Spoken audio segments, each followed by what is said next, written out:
The table is emptying out, y'all. The front just stays like that, except for the radiator that you see right there. And this will soon start going back into the car as well.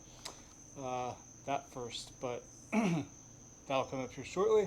I actually just got a big update. Things have kind of escalated. So, excuse the mess. I kind of wish I was a little bit more like a professional shop and keeping this place clean, because who wants to come to something that looks this crazy? But trying to stay organized, and I get caught up in doing the tasks, and I don't put stuff back, and then I just put it where it's convenient, and then of course everybody knows you end up losing the tool where you just put it 2 seconds ago, and it seems like it jumped, but voila. All right. Anyway, let's get back to this. So as you can see, there's a thing that takes air from the intercooler and the turbo and puts it in the engine that's on here now. I've also got the fuel system routed and plumbed in. I personally have never put the injectors in the car, or in the TGVs and the rails, and those actually went in way easier than I anticipated them going in. The only thing I have a big fear of is leaking, because I know injectors are a big spot where leaks occur. But that is that. And I will say too, uh, thank the Lord for the genius of filming everything. Not only is this just share my story and whatnot, but there's also references to the work that I've done in the past. Maybe I think I need to take more video, but and photos, just for more documenting for my own help. But what I have has helped enough along the way. So yeah, but I know it's been a little while. By video, you guys can't tell, but it's been a couple of weeks, and this is just because, like in the title of my previous video, and kind of alluded to in the last video, even more parts were needed, and there's just a lot of stuff that I overlooked and just wanted to take shortcuts on, and blah blah blah. So as you can see, it's kind of a monstrosity. If anybody's familiar with EJs, it kind of just looks like a mess of wire and craziness, which it is, but it's a lot more organized than what it seems. But what I tried to do initially was keep the intake manifold mounted to the TGVs, and then install the whole setup onto the heads and whatnot. But when I was mocking it up, actually, no, I'm not going to turn the camera towards me. So you'll see here that little yellow piece right there is the phenolic spacer. So um, I, I mentioned these in the parts overview that I went through, and I believe these are the 3 millimeter. But regardless, that doesn't matter, the thickness of it. So I tried putting it on without the two gaskets in the phenolic spacer, and it was difficult in itself, just because I got this spider web of wire everywhere, and I still had the fuel system attached to it, so it was just a big giant mess. So what I ended up doing was pretty much taking it all apart, and I probably need to refresh this. Sorry, squirrel. But yeah, I probably need to um, refresh a lot. But anyway, so I took it all off and disassembled it, which is what I should have done in the first place anyway. Ended up replacing the intake manifold to TGV gasket and all that fun jazz. The taking the fuel lines off of the fuel rails and installing the injectors, and then putting the fuel rail on the injector was a whole lot easier. And so overall, although it had to come apart, it made the job a lot easier. And so now what you're seeing is not really a mock-up. It's installed, but the only things that are torqued down are the intake or the TGV to head bolts. So now um, several issues came up, and one of them was that I had bought a faulty torque wrench, and the thing was not reading properly, and it was really making me angry. And if you'll remember, I had to helicoil this this bolt hole for the oil. for the oil. And then going along, I ended up torquing down all of the pulleys. I also had to get some new pulley bolts, which that was another frustration. So I threw out the pulley bolts with the old ones, thinking for some reason that the timing kit was going to come with new bolts. Did not. So that was another waiting period. But overall, I went to go torque down this bolt, which is for the tensioner, so you know it's pretty important. And steel bolt meets aluminum thread, and steel bolt was being driven in with an in-op torque wrench, or a torque wrench that was not operating properly anyway. So what do you know? Righty-tighty turned into righty, not loosey, but not tighty either. So I took it out, and I believe I still have it. Yep, I do. This is not a helicoil. This is actually the aluminum threads that I stripped out of the bracket that holds these two pulleys onto the block. So that was another adventure. Had to go out and find a M10 by 1.25 helicoil kit, which strangely enough is apparently a very exotic thread pitch. Ended up finding one though, so I got that done.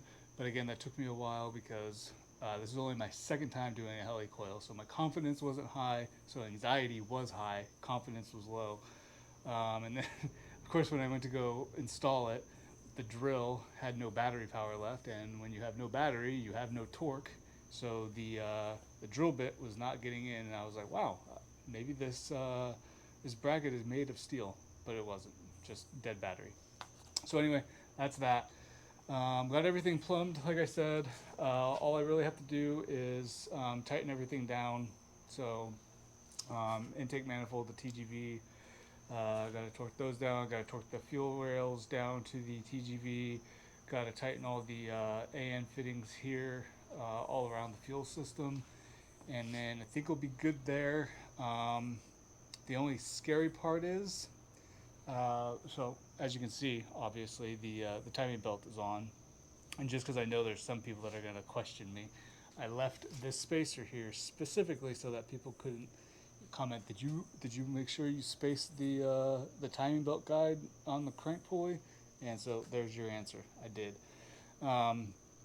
But this was a lot easier than I anticipated it being. The only difficult part is the cam sprocket bolts. I do not like those things, and even so the intake sprockets are easier just because there's a much thicker slot for the company 23 tools to go into, but the exhaust ones, these ones are just kind of like snug. They're not really torqued down, so when I pull the pin, or what I could really actually do is I need to install the flywheel. So obviously the engine's going to come off the stand here pretty soon. I'll install the flywheel and use the company 23 tool right there to hold everything in place, because I know I still need to spin the engine around twice, or spin the crank around twice to make sure that everything still lines up, and I'll be good to go. But look at how beautifully in time all that is. Hopefully y'all can see it. So like, boom, that's like perfect. Oh, hopefully you can see that, but there's the timing mark right there for the crank, and then the timing mark for the crank pulley is, I can't even feel it, but it's there. I can see it. And then that's perfectly in time, which is freaking awesome. And then that, even though it's a little bit darker, it's not perfectly lined up, but the line on the sprocket and the line of the belt are great.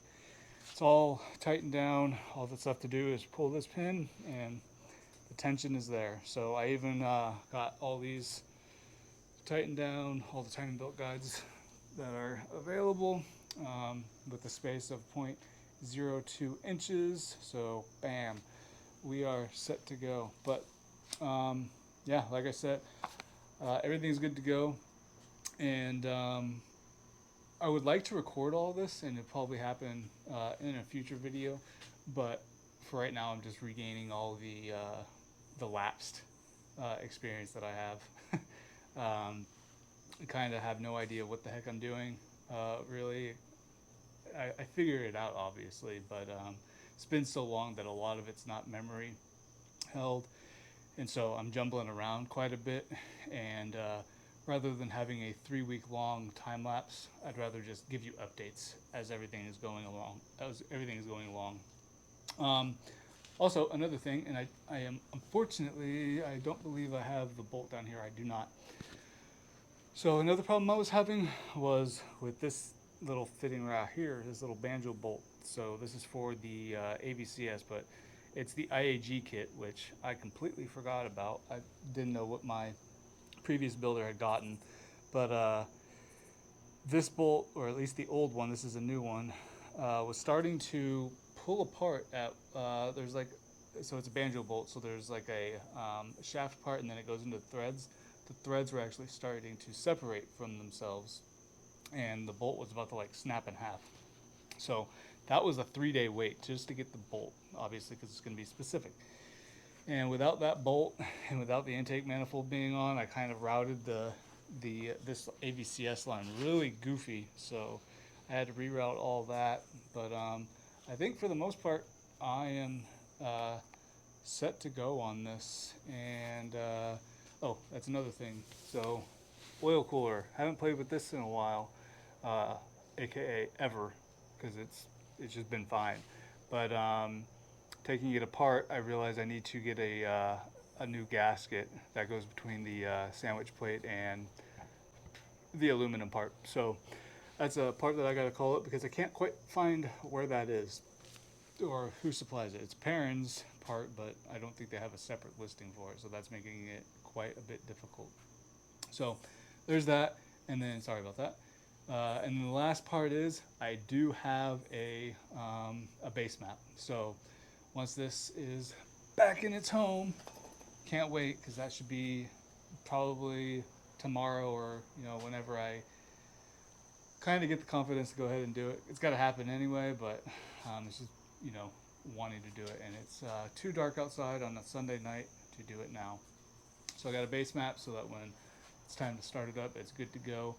And yeah, that is really all I have. I know it's a bunch of rambling on, but we are just that close. Put the flywheel on, snug the cam sprocket bolts down, put the intake cam sprocket uh, covers on, put the timing belt cover on, and we are good to drop it in. And then I can put the exhaust on it. I can put the exhaust on it now if I really wanted to. And then just change out that gasket when I get a new one. And then it's off to putting this pile of parts back in, which I will say the only part that I'm not looking forward to is going to be the external wastegate, because I remember how difficult that thing is to play around with. And then if I can get this car done soon enough or quick enough and put the number of miles I need to on it, it just depends on what the tuner allows me to do. I'm sure he'll let me, but it's up to him. But kind of want to take the car to Atlanta, but I don't know if that's too daring of a break-in trip, so I may not do that. But ultimately, yeah. And just for the funsies, I'll share it. I'm going back to the squeeze clamps on everything. I also got the squeeze clamps for the radiator, just because with those I know that they provide the exact amount of tension that needs to be on those hoses, rather than me tightening a worm clamp so tight that I end up puncturing a hose. So there we are, folks. That is all I have for an update, and hopefully the next time I am recording, it's probably hopefully a time lapse of me putting it in. But if it's not, you'll see the engine in the car, or at least stages of it going into the car. So until next time, y'all, stay driven.